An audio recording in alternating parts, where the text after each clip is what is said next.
Hey folks, lyarri here. Today we're reacting to a deep dive into Potterheads by Kurtis Connor. Been a little bit since I reacted to a Kurtis video. I liked Harry Potter in high school, and Potterhead culture is really fun. I already want to know more about a lot in this photo, so let's go. My debut stand-up special, Keep Busy, premieres I'm gonna tonight skip on my this because this website is at like 8 6 p.m. months Eastern. old. But if you check his newest video, he'll probably find another one. Like live show.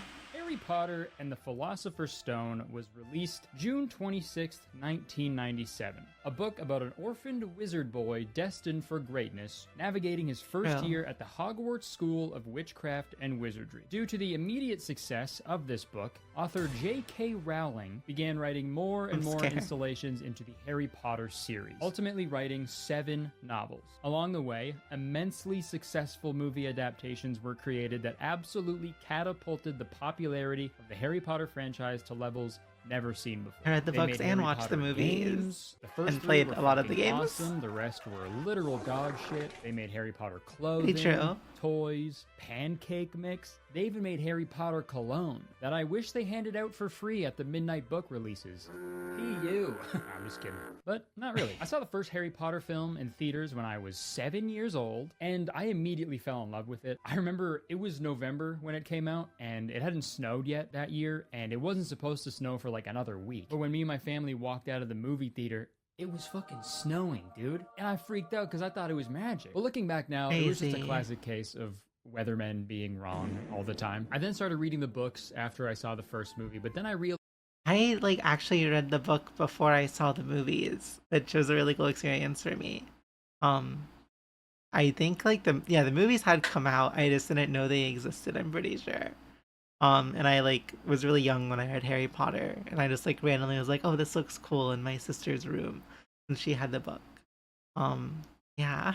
Realized video games and skateboarding existed, so I just did that instead while I waited for the rest of the movies to come out. And let me tell you, dude, I was a huge Harry Potter fan growing up. I played all the video games. Dude, I got sorted into my Hogwarts house on the original Harry Potter Flash website. I also did Hogwarts roleplay. I think I was Hufflepuff. Hotel, but I'm not gonna divulge any further details about that. I kept up with the Harry Potter franchise up until the last movie's 2011 release, and it felt cool watching the finale to the series that I grew up watching. Seeing the characters I grew up with also dealing with the same issues I was dealing with while becoming a young adult. I mean, not all the same issues, obviously. I mean, like evil Snake Man trying to kill you. And when the credits rolled on the final movie, that felt like a good time for me to leave Harry Potter in the past. But for other people, the love for Harry Potter persisted. The Hogwarts Express kept on chugging. Although the more Kurtis territory franchise came to an end, Harry Potter fans, also known as Potterheads, had no shortage in ways to keep the fandom alive. And look, there's nothing wrong with being a fan of a particular piece of media, but as I mentioned in my deep dive into Disney adults video that I made a couple of years ago, some people take things a little too far, and that's what we're going to talk about today on this deep dive into Potterheads. So with this video, I categorized everything by making my very own Potterhead iceberg. Icebergs are a way to categorize the tame, surface-level stuff and gradually work your way deeper down the iceberg until you reach the super messed up stuff. And not to sound like the Titanic here, but before we get into the iceberg, I feel like I do need to address the transphobic elephant in the room, J.K. Rowling. I feel like I can't talk about Harry Potter without mentioning the many controversies surrounding the series author, J.K. Rowling. One of the tame I know you have to zoom in of J.K. Rowling is how she retroactively adds shit to the Harry Potter series. Like a couple years ago when she was like, oh yeah, Dumbledore is gay, by the way. Did I not say that? Did I not tell you guys that? Yeah, the last lines of the final book were actually supposed to be, the scar had not pained Harry for 19 years. All was well. Dumbledore was gay. But I ran out of time.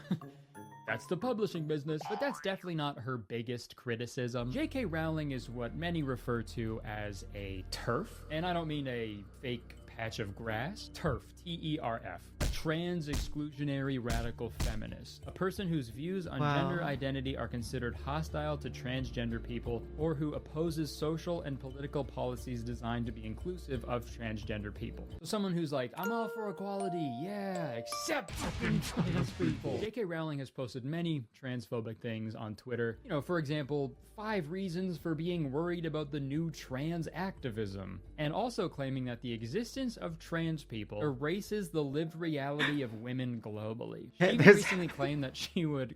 The tone of the first thing and then the second thing is like such a jump. Crazy. Quote unquote, happily go to jail for using someone's incorrect pronouns. Okay? Then go. Go to jail. Mr. Electric, send her to Azkaban and have her bewitched immediately. Also, dude, what the fuck does that mean, dude? What do you mean, J.K. Rowling? What? When would that ever happen? What are you in for? DUI. Huh, classic. Driving under the influence. Nah, someone told me their pronouns and I DUI. Didn't understand it. Crazy. Good one. Okay, fine, I grabbed a cop's gun. And all of those transphobic comments are pretty crazy things to say, especially when the main themes in your 7 children's novels were love, acceptance, and belonging. You know, I'd like to believe, since JK's full name is Just Kidding, I assume, that these are all just fucked up jokes, but unfortunately, they're not. She's being serious. And following these statements, a ton of cast members of the Harry Potter films spoke out against her hateful rhetoric and distanced themselves from the franchise. And since then, the topic of separating the art from the artist is always prevalent when anybody is discussing anything related to Harry Potter. And I'm not going to sit here and tell you, you know, what content you should or shouldn't consume. Unless it's my comedy special that premieres tonight, you absolutely should consume that. But when it comes to consuming Harry Potter content that directly supports J.K. Rowling monetarily, I don't know, maybe just don't do that. Life's fine without Harry Potter, you know? It's the fucking same. If you really want to watch children go to school that bad, I don't know, dude. That's a whole other problem you got to deal with. Like, being a die-hard Potterhead pre-transphobia was already, like, a side-eye. But now, dude? That's not a fucking side-eye. That is a, what's more than, like, a back eye. Fully all the way around. This is me back-eyeing you. Criminal offensive back eye. Okay, sorry. I just feel like I couldn't really make a Harry Potter video without talking about that off the top. So, iceberg time. This iceberg is 5 levels deep. And the Potterhead I wouldn't blame someone for, like, buying CDs or pirating it. But that's... yeah, like, I think that's pretty chill. I don't know. It's hard because J.K. Rowling makes a ton of money regardless, but it's good to, like, try. The deeper we go. So the first level is casual Potterhead, watches the movies once a year, knows their Hogwarts house and their Patronus, possibly read the books once.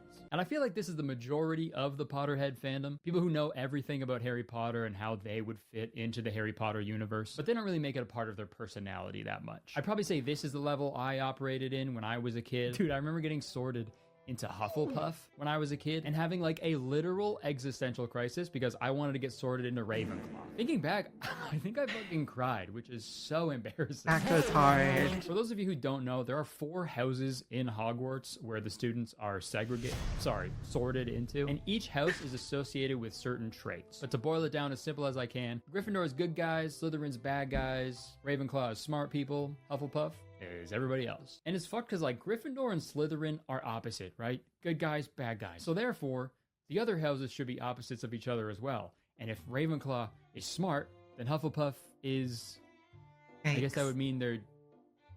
I don't know what the opposite of smart is. I'm a Hufflepuff. We're fucking stupid. I cried when I got sorted online, alone, in my computer room. If I had to do that in front of, like, thousands of kids, if I was an 11-year-old magic boy and I sat down and some fucking person put on a magic hat and he was like, dumbass, I'd fucking transfer to a public school immediately. And usually the people in the first category also know what their Patronus is. And a Patronus is like a sort of spectral animal that protects that person when they cast the spell Expecto Patronum. She expect my Patronum until I...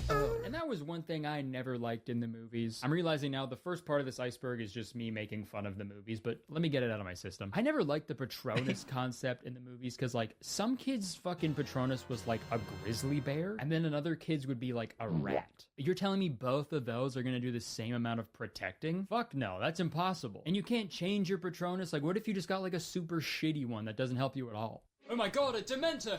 That's okay, I know the perfect spell. Expecto Patronum!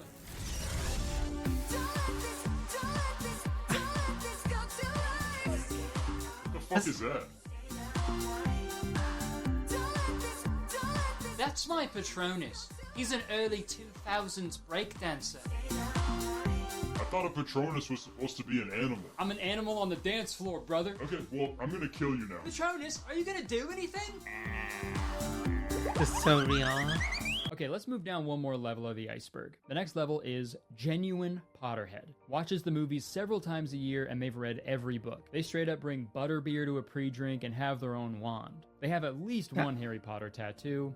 Join their college's Quidditch team. That's this one is where it starts step to get up. a little more gnarly. But once you get a Harry Potter tattoo, there's no going back, I'm afraid. And that's coming from someone with a fucking Gooby tattoo. I just remembered the actor who does the voice for Gooby was Robbie Coltrane, rest in peace. He also played Hagrid in the Harry Potter movies, so I kind of inadvertently have a Harry Potter tattoo. The Deathly Hallows tattoos are a staple, obviously. That design kind of lends itself to a tattoo, and I feel like They're J.K. pretty cool. Rowling knew that when she was cooking up that design. I'm going to create a design that is so simple. But some Harry Potter tattoos are a little more questionable, like this Harry Potter full leg piece. I'm going to go out on a limb here and say that you shouldn't go out on a limb there, okay? Leg It does look cool. I also found a Harry Potter forehead tattoo of the number 7 with Harry Potter's face in the number. Absolutely fucking unhinged tattoo to get. It's called a forehead, not a 7 head.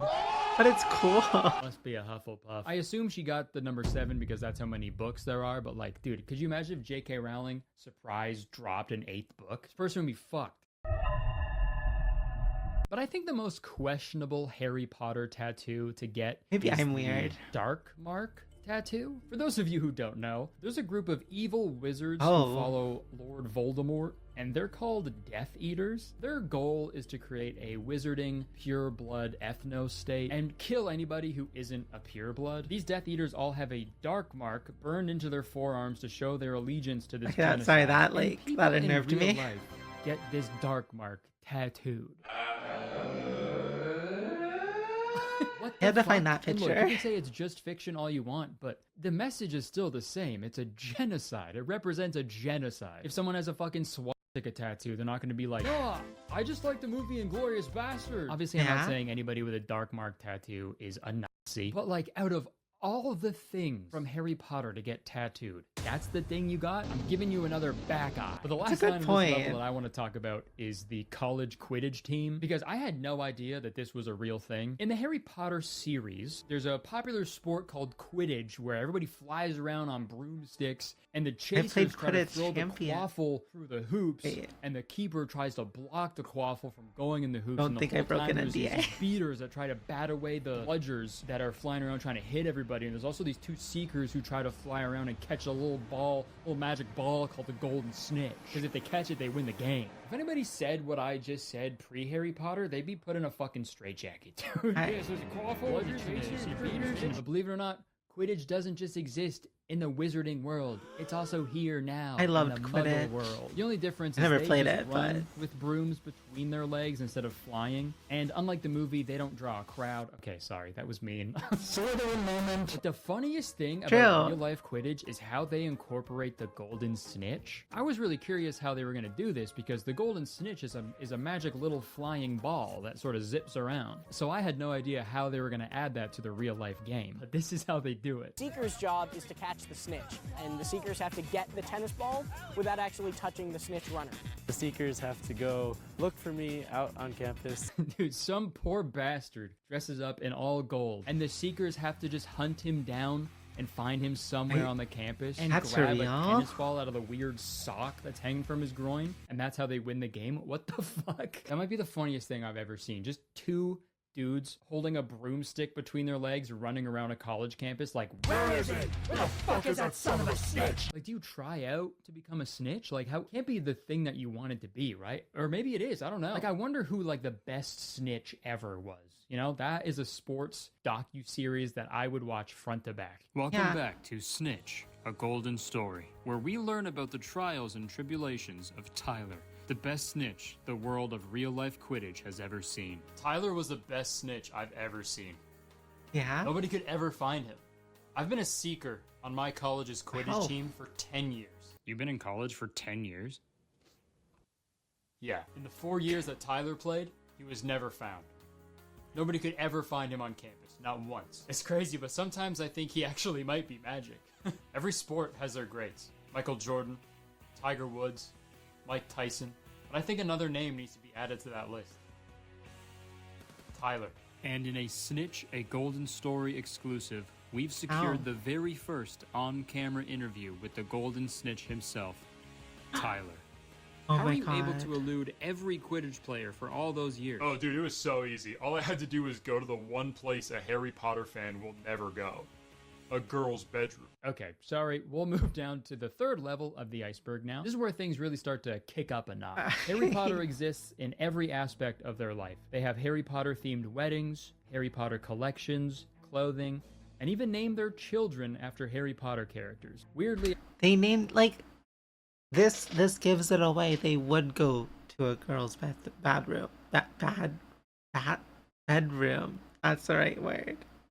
I'm giving up on talking, my fault. obsessed with the actors in the movies, they go to the Wizarding World theme park any chance they get. This level of fandom, it's kind of like the Bully Maguire montage in Sam Raimi's Spider-Man 3, where Peter has like fully accepted the symbiote into his life, and he's letting it like dictate how he behaves and how he acts and dances. That's what's happening to these Potterheads, but instead Watching of, that like, when a I was black 13 suit, killed me. It's just like black robes and a Gryffindor scarf. And dude, I don't know what it is about millennials in fandoms, but you don't have to make your wedding based off of the thing you like. You could just have a wedding. Or It's two. kinda I had cute. two. Dude, none of them were Harry Potter. And I know it's their wedding day. They can do whatever they want. I know that. Like, who am I to judge, right? But also, at the same time, let me be a hater for a second. Dude, straight That's up, if fair. I got an invitation to a serious Harry Potter wedding, I am acting a fool. I'm showing up dressed as Moaning Myrtle, and during the whole ceremony, I'm going to be in the back row like,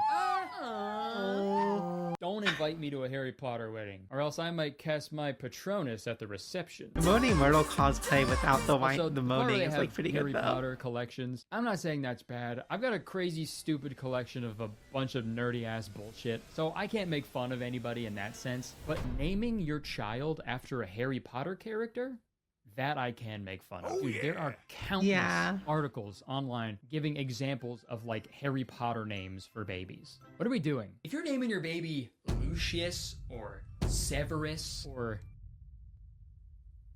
Bunty, that is child abuse, and I am so serious. You There's are some good ruining ones. that baby's life before it even takes its first breath, dude. Not even the actors in the movies would do that, and they were in the movies. Speaking of the actors, this is a good time to talk about the other line in this level, weirdly obsessed with the actors in the movies. Like how a Harry Potter fan legally changed his name to Lucius Malfoy and sent a letter to the actor Tom Felton, who plays Draco Malfoy, the son of Lucius Malfoy. And this Harry Potter fan who changed his name to Lucius wanted Tom to change his name to Draco Malfoy legally, so this new guy named Lucius Malfoy could legally adopt Tom Felton. That's so fucking weird. And also, I don't think it works like that. If some kid also has the last name Connor, can I just adopt him legally? Is that true?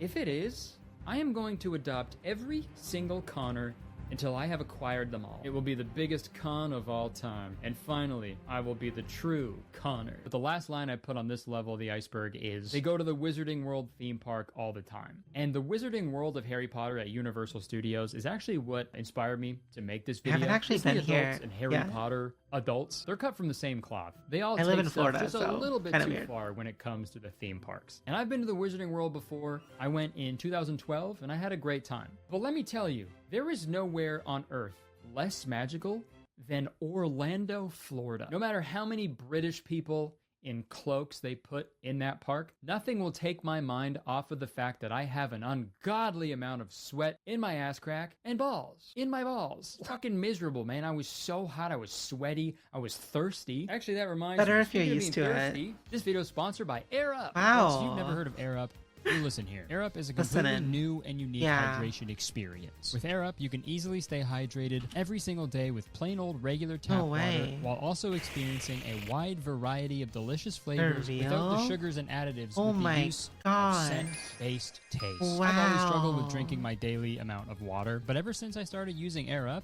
I haven't missed a day. No, I feel better, I'm peeing more, but that's a good thing. And look, I know drink a people lot are of water. skeptical about AirUp.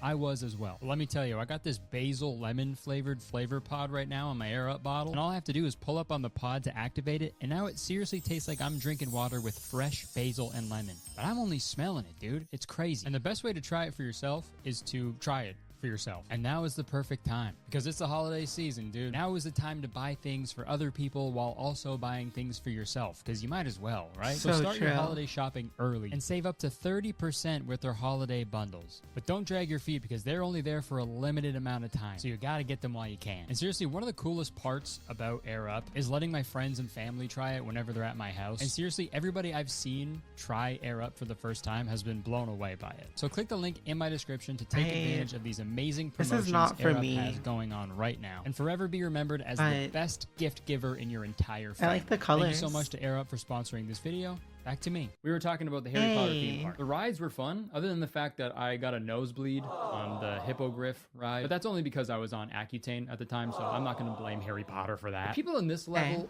of the iceberg probably also go to King's Cross Station in London on September 1st, where a huge crowd forms at 9 in the morning, because that's when they announce the train leaving for Hogwarts in the station. The train doesn't actually leave because it doesn't exist because Hogwarts isn't a real place. But holy shit, dude, look at how many goddamn people are there in that station. Imagine like rushing to catch your train because you have a really important job interview coming up. And when you finally get to the station, there's like thousands of people there. And they're all just like, Locomoto Apiro. Or even worse, dude. What if you were like an actual wizard trying to get to Hogwarts, but there was all these fucking people in the way? So you missed the train, so you gotta go steal your buddy's dad's flying car, and then you end up crashing the whip into the Whomping Willow.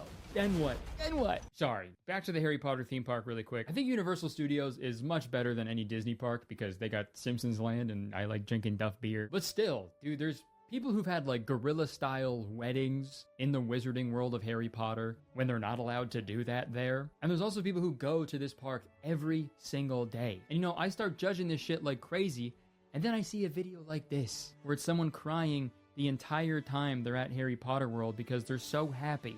And then I feel like an asshole. Maybe being a Potterhead isn't so bad. If a piece of media can bring someone this much happiness, then maybe there's nothing wrong with it at all. Maybe we just need to accept some people... Oh, wait. Sorry, I just remembered the last level of the iceberg. Disregard what I was just saying. Let's keep going. The second last level we have is they genuinely believe Harry Potter is real. They write their own Harry Potter fan fictions. They call people muggles, unironically. Well into their 30s, but still waiting on a Hogwarts acceptance letter in the mail. Actually enjoys the Fantastic Beasts film? Is this real? Question mark, question mark, question mark? The last line is the most egregious of all because that movie sucked. I watched it on a plane. I've never wanted to not seen it. skydive so bad in my life. And this level of the iceberg is the point of no return for Potterheads. This is when the delusion fully consumes them and they genuinely believe that they are legitimate wizards. Like this. Let's look at this one Facebook post from Potterheads for Life. Harry Potter International Day. In memory of all those who died during the Hogwarts battle. Today is May 2nd, the day of the Battle of Hogwarts. The day that Harry, Ron, and Hermione snuck back into Hogwarts and destroyed the Horcruxes. The day that Harry finally defeated Voldemort. The day we could see the real courage and sacrifice. We will never forget everyone who fought in the war and all those who died. Fred Weasley, Nymphadora Tonks, Remus Lupin, Colin Creevey, Severus Snape, and many more. Let's raise our wands for those who fought and died. Remember, May 2nd, 1998. And these next comments are great. This is a fictional event. Please read another book. And that's from Carl Boom Boom. Carl Boom Boom. No, it's not. Carl Boom. Where'd I get the fucking Boom Boom What? from? Straight up can't read. I'm a Hufflepuff, man. We're fucking dumb. And then in response Relatable. to Carl Boom Boom, Nathan says, Carl, you do realize that the Ministry of Magic modified all of the Muggles' memories so they would not remember this historic event, right? You do realize you had your memory erased by the Ministry of Magic, but even though me telling you that they did that sort of negates any effect that they had.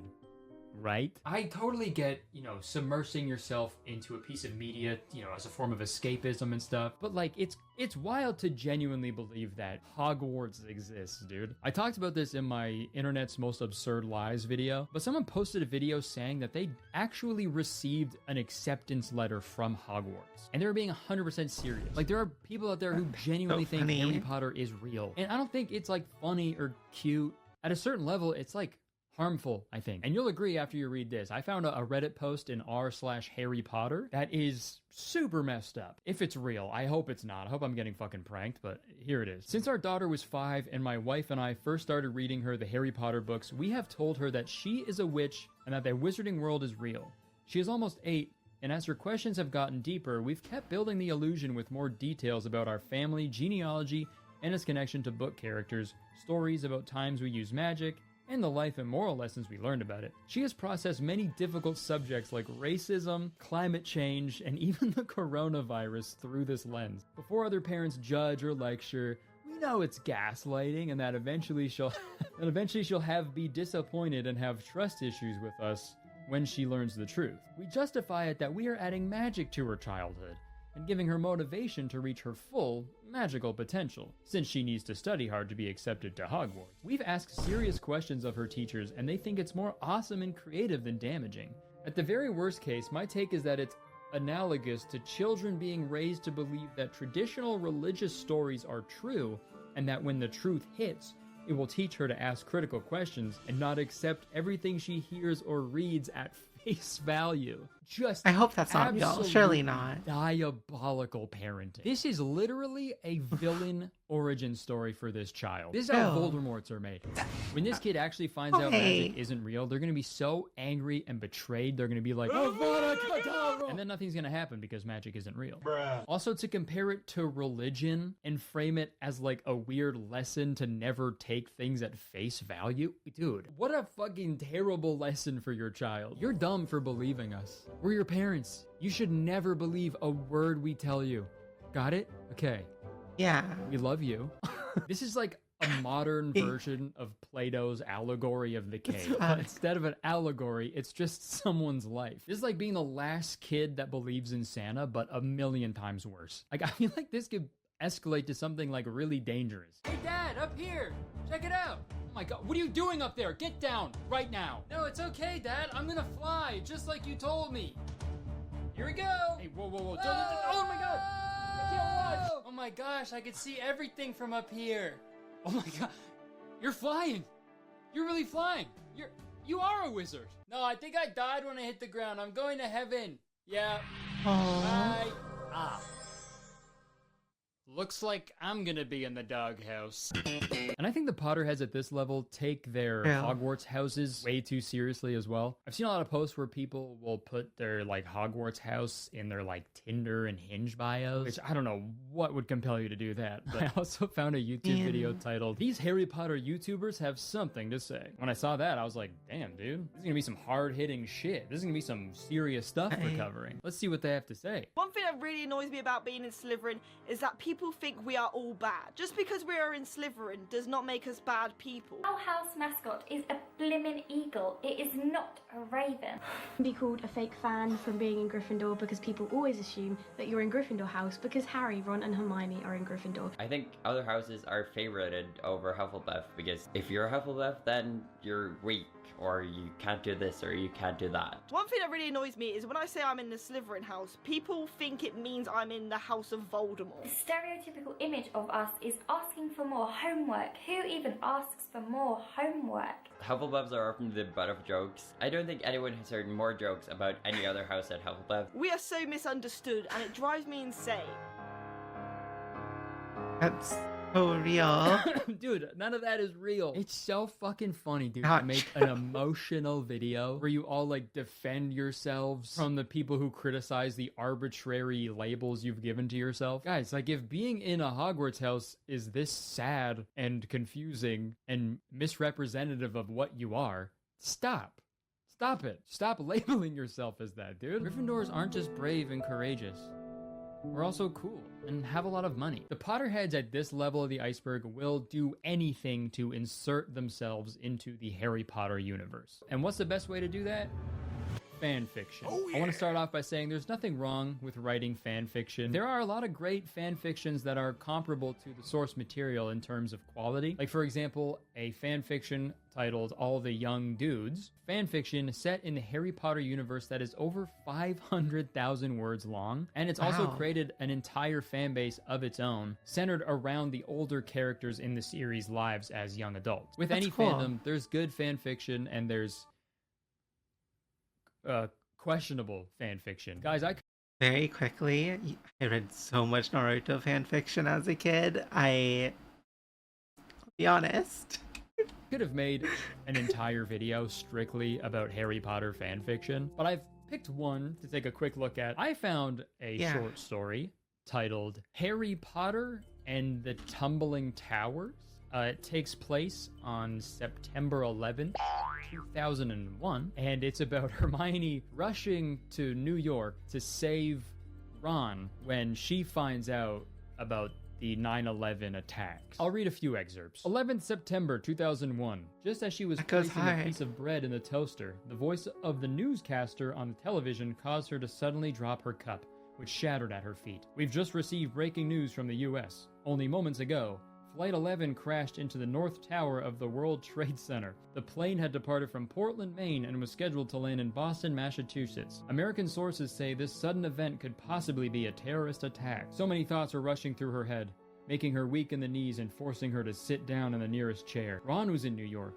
He had told her that he would be underground most of the time, but not all the time. Why hadn't she asked for more information? What if Ron had been above ground when the plane hit? What if, for whatever reason, he had been in the North Tower when it had hit? Spoiler alert, they both escaped the collapse of the Twin Towers. But here's another little paragraph. 11 September 2001, 9:59 a.m. So why were you by the World Trade Center? Asked Hermione weakly, her anguish-filled eyes searching his. Well, we've planted some spies throughout the city above ground to see if they could find where the Death Eaters were. A few days ago, one of them came back and reported that he had spotted a few Death Eaters in an alleyway by the Twin Towers. When the first plane hit, I was already above ground. But shortly after the second plane hit, I saw you outside the South Tower. I had no idea why you would be here, or if it was even possible for you to be here, but I knew it was you, even from the back. Okay, dude, this rocks. Okay? I know they just announced that they're rebooting the Harry Potter series as a television show. Please include this. I need an entire movie about Harry, Ron, and Hermione tracking down the people responsible for the 9/11 attacks, dude. Honestly? Dude, at one point in the movie, Harry is just like, Osama bin Laden! Holy shit. Think of all the Fred and George twin jokes they could make in it too. Please, J.K. Rowling, please include that. We'll forgive you if you do that. We won't, but please do it anyway. Okay, holy shit. We've covered a lot of ground so far, and I appreciate you watching if you're still here. And now it's time to talk about the final level of the Potterhead iceberg. I'm ready. I know what you're thinking. We just talked about a Harry Potter 9/11 fan fiction. Can it get any crazier than that? Yes. Yes, it can. In this final level, I put 3 words: Snape wives, shifting, Draco talk. These are 3 different sub-communities within the Harry Potter fandom that are truly bonkers to me, and I seriously cannot believe that they're real. First up, Snape wives. Strange Aeons made a really great in-depth video about this community, so if you want like a deep dive into that community specifically, go check out that video after this video. But here's a definition. The Snape wives, also known as Snapists, are a group of women in Harry Potter fandom who believe that they channel Severus Snape, allow his spirit to inhabit their bodies and speak to him, are engaged in romantic relationships with him, and see him as a vital spiritual guide for their daily lives. They practice Snapeism, a new religious movement centered on Snape. They believe Severus Snape is not simply a character in the Harry Potter books, but an omniscient and immortal deity, and in fact believed that the books were written because J.K. Rowling was channeling Snape. I should say that the Snape Wives community doesn't really exist anymore, at least not publicly. They were most active in 2006 on LiveJournal, but these middle-aged women would Photoshop pictures of themselves with Professor Snape, and they'd all take turns marrying him and talking to him, and even going as far as worshiping him as like a godlike being. Professor Snape, like the potions instructor from the books. The Snape Wives also believed that Snape was always watching over them. Here's a little excerpt from one of the Snape Wives' live journal about her encounters with Snape. In a dramatic tale, he took away a hairband from her and later returned it. Rose recounts tossing her hairband on the floor and being unable to locate it afterwards. She realized, "My darling was teaching me not to throw." Thank you, darling. Yeah, you lost something and then you found it again. Must have been Snape. Dude, this is such an interesting way to go through life. When anything remotely strange happens to you, you just automatically assume it's the work of some otherworldly, all-powerful entity that has control over everything. Oh, wait. Sorry, a lot of people live their lives that way. But who knows, man? Miracles can occur. Maybe every good thing that has happened to us throughout all of history is because of Severus Snape from the Harry Potter franchise. I can believe it. Snape seems to be particularly useful during burglaries. One of Tanya's non-specified friends was aided by him in such an event. She was being robbed and Severus shoved her down and caused the lights to go out. She said she clearly heard his voice telling her to stay down. Unfortunately, Tanya was robbed at work when she failed to heed Snape's advice about not opening the door late at night. In a more fortunate scenario, Tanya was saved by Snape when she was home alone in the early hours of the morning. She heard him scream, "Girl, get up and get a knife now!" I love picturing Snape as like a slightly annoyed drag queen. "Girl, get up and get a knife now!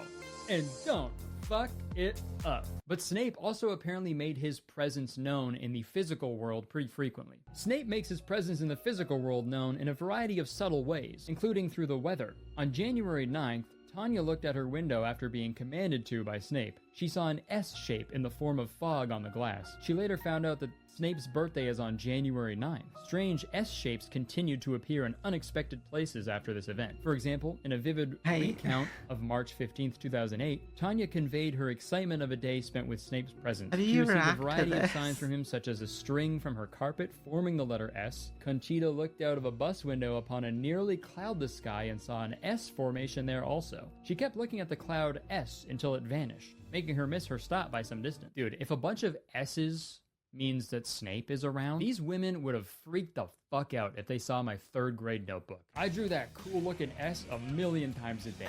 Dude, imagine like a Snape wife going to the zoo and seeing like a snake enclosure. Oh, cool, a python. Oh my god, that's so many. As weird as it is to start a religion based off a fictional character, it's not the first time that it's been done, so, you know, I can't really make fun of it, I guess. And it seemed to bring these women a bunch of joy. So I'm officially converting, okay? I'm a Snape husband now. You hear that, Snape? I got a half-blood prince right here for you, bro. Okay, the next section of the final level is shifting. I'm not going to spend too much time on this because I already made a whole podcast episode about this. And I also talked about it in my Internet's Most Absurd Lies video. But TLDR, there are people out there who claim to have the ability to shift to a reality where Hogwarts is real and they live out their lives as a Hogwarts student, often spending months at a time in their alternate reality. If you're there for that long, I don't think it's shifting anymore, okay? Shift?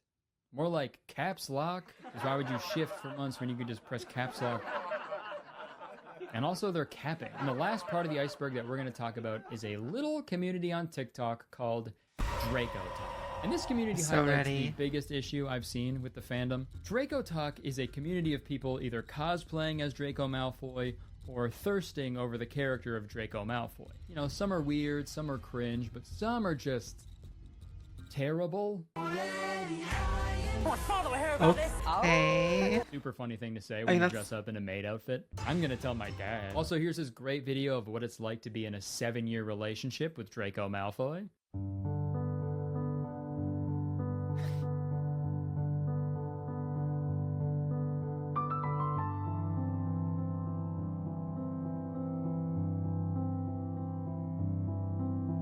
Four years in. Yay. Oh my god. Seems like he doesn't like you that much. Ladies, Don't settle, okay? Wait until you find a man who takes 5 years to hold your hand. And look, you can do whatever you want on TikTok. You can make whatever content that you want to make. But my issue is with the thirst trap edits. More specifically, my issue is with adults on TikTok thirsting over a character who's like at the oldest 17. Some of these videos, the character of Draco Malfoy is like 13 years old, dude. And there's people in their 20s making like romance edits of them. What the fuck? Don't do that, obviously, right? Azkaban. Go to Azkaban. And it's not just with Draco Malfoy either. What?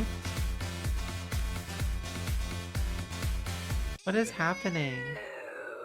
Dude, his name is Harry, not Harry, okay? Harry Potter is a little boy. What are you fucking doing, dude? What's next? A fucking Tommy Pickles thirst trap? You do a fucking Caillou striptease? Like, this is fucking weird, right? This is a kid's fantasy novel series. What is happening? I know this is a very small percentage of the fandom, but it's still happening and it's fucking gross. These characters should not be sexualized at all, but it happens more than it should. Like this Reddit exchange, for example. As a Snamione shipper, this scene is pure gold, too. A Snamione shipper. If you didn't catch that, that's Snape and Hermione. In the 6th book, Hermione is 16. And in the same book, Snape is 38. Bro, what the hell, dude? At least now we know what the S that was shown to all the Snape wives stands for. Statutory. Okay, that concludes my Potterhead iceberg. But it would feel wrong to end this video without hearing what it's like to be a Potterhead from an actual Potterhead. I gotta hear it from the hippogriff's mouth. I reached out to a ton of Harry Potter content creators, and they pretty much all declined or just didn't respond, which is fine. You know, they're probably busy sweating their balls off in Orlando, Florida. But the more I thought about it, the more I figured the Potterhead I talked to should be a fan who is trying to make Harry Potter more inclusive and LGBTQ plus friendly. And in my research, I found a not-for-profit fan-made web series called The Rise of the Order that puts the LGBTQI plus community at the forefront. I reached out to their team and was connected with Ash, the actor playing young Remus Lupin in the film. So here's my interview with a Potterhead. Enjoy. Cute. Okay, welcome everybody to Hogwarts Radio.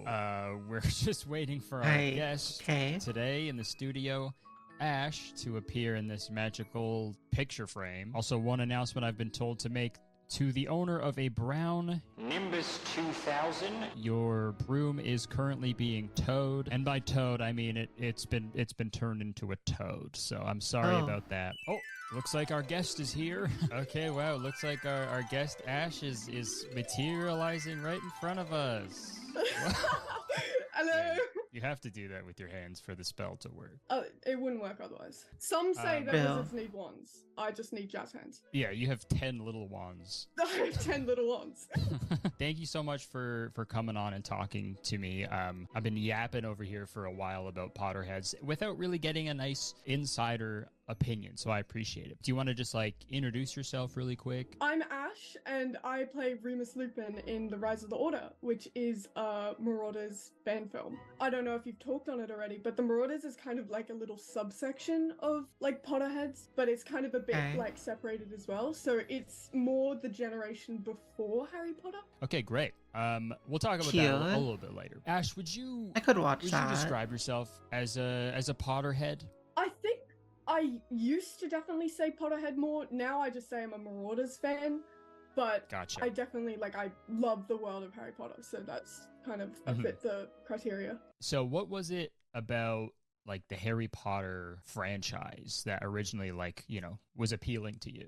I think, so obviously Harry Potter's been kind of something that was there since my childhood. And it was just this magical world. It was one of the first book series I read, and I fell in love like most people do with Harry Potter. It's just such a you can kind of see yourself there, you know. As I've grown older, the reason that I've stuck with this magical world is that I've found places in the fandom that I can see more representation that isn't just this little tight thing that you find in the actual books. So yeah, obviously what I wanted to touch on, it's pretty crazy because like I feel like now it's like saying in the movies and books, it's like you can't say Voldemort, right? Like you can't say his name and shit, right? Yeah. But like now I feel like it's gotten to like you can't say J.K. Rowling anymore. Like I know nobody wants to fuck. She has become. No one wants to speak the devil's name. She has become the villain with all of her like transphobic turf shit. It's like, you know, it's gotten really, I feel like it's gotten really weird and difficult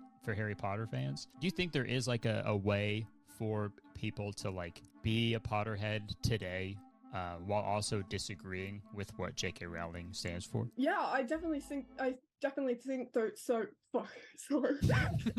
Sorry, I don't know how to Coming speak. hard. I was casting a mumbling spell on you. I think it really depends on you've got to do it right. You can't just ignore it. You can't just like pretend that there isn't the history behind J.K. Rowling, and that's actually a present thing happening today, is that she is actively against trans people and supporting anti-trans groups and stuff. So I think it's not something that can be ignored. So, but there is a right way to do it. I make it very vocal that I don't support her views, but it's not only that I don't support her views, I also don't support her like money-wise anymore. I don't fund anything that I know is going to go into her pockets, and just making sure that if you have a platform where you're engaging in Harry Potter related things, you're making it clear that you don't support those views. Okay, yeah, and I guess that it's true. It's like with how big Harry Potter has gotten, I guess it's so easy to find people who make their own like custom like Harry Potter merch too, and it's probably better than the official shit anyway. So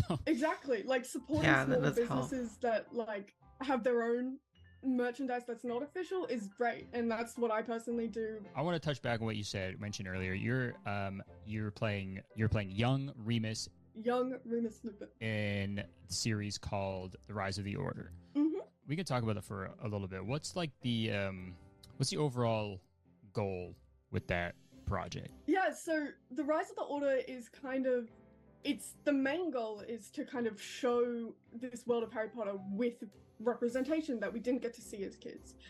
So we've got diverse range of cast, like in terms of LGBTQ spec, different ethnicities, like it's just a very wide range of a cast where we're representing characters that we wish we had seen when we were a kid as well. It's a not-for-profit because obviously if it was, then we would have to give money to J.K. Rowling. So Yeah.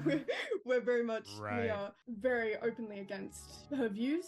We have it all on our website, and it's, yeah. Cool. So do you have like a release date in mind yet, or? Yeah, so I What's think not it'll out? be next year sometime. We're hoping for early next year, like first quarter, but not sure exactly yet. The release date's not out. Cool. Is this And that old will just enough be for like on that? YouTube or like on the website or? YouTube. Okay, awesome. We will Well, check. Fucking follow them. Go check it out. Go support money not going to JK.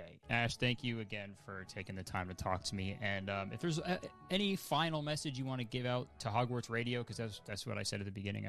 That's where we are. Just be yourself, and don't let people who have positions of power because of content that they've made, don't let them define you. Separate yourself from that and live your truth. Hell yeah. I know that was deep. Thanks again, So Ash. deep. Goodbye. Oh yeah, there you go. Whoa. Hey, wow, what an effect. Alright, it seems someone may have cast a haircut spell on me.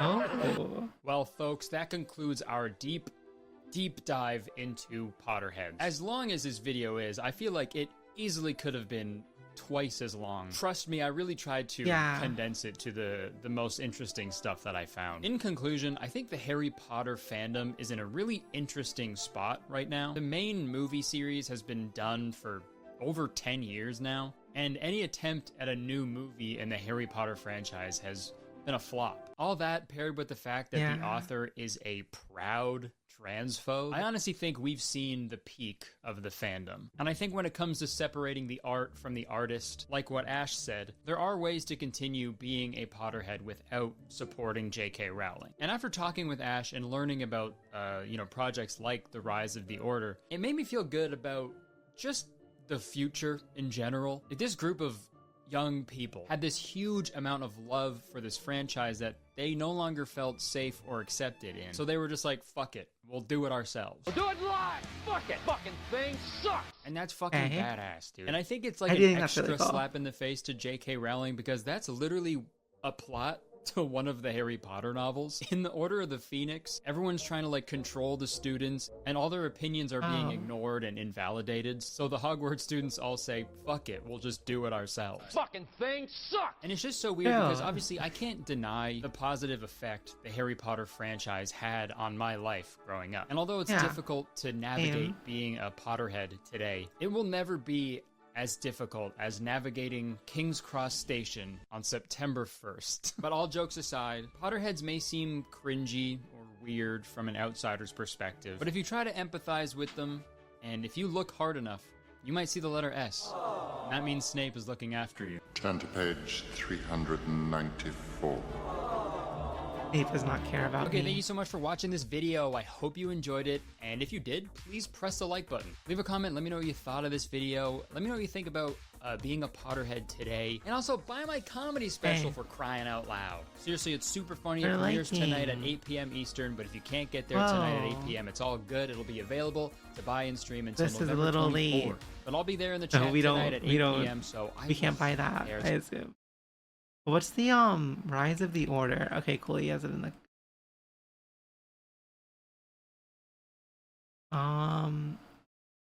does it have when it's out yet? First half of 2024. Wow.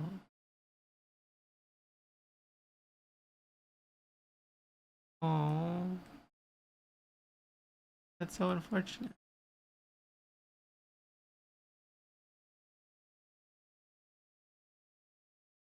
I mean, wow, they like self-paid so much of this. They also were very fortunate to get a lot of donations for a lot of things that made it possible, but they also self-paid so much. Wow. So neat. They have so many.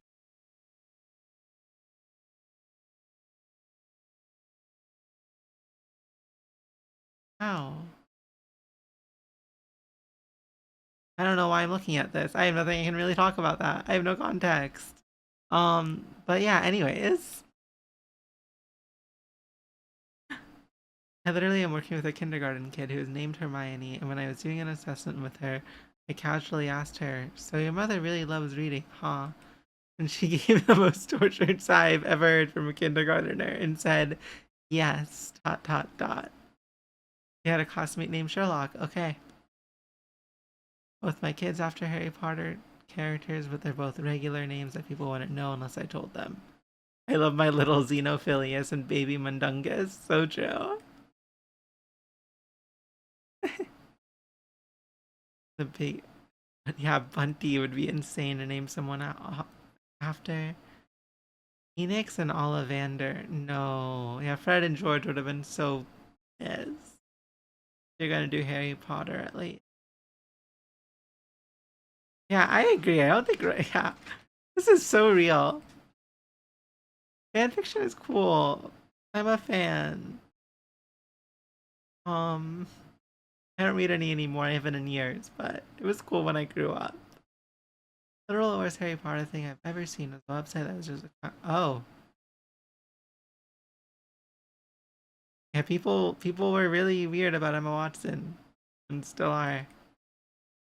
My brother's girlfriend is a Disney adult and a Potterhead, and one time she forced me to take out Hufflepuff, but she insisted she was a Gryffindor because she was a Hufflepuff and we're too different to be in the same house. She was so mad at them and didn't talk to them for 2 full days. That goes so hard. Wow. Snape seems to be particularly useful during burglaries. Burglaries is a straight up mad sentence. That is very true. I was very surprised that that sentence occurred. Overall, good video. I forgot to summarize my thoughts on the video.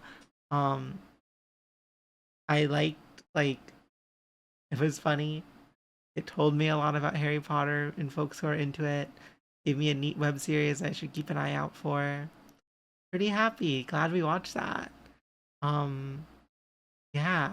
I haven't been super like good this week.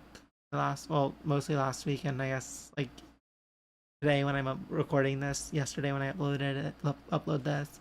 About like recording a react and uploading it every day. Should be fixed now. We'll see. At the worst case, like I'm hoping to get back to being very consistent starting next week. But this week I should be able to find my. Thank you for watching, folks. I hope you have a great rest of your day, or night, or evening, or whatever. Bye! Hey folks, thank you for watching the video. Remember to like it, follow on YouTube, subscribe on Twitch, and have a great rest of your day. Thank you so much.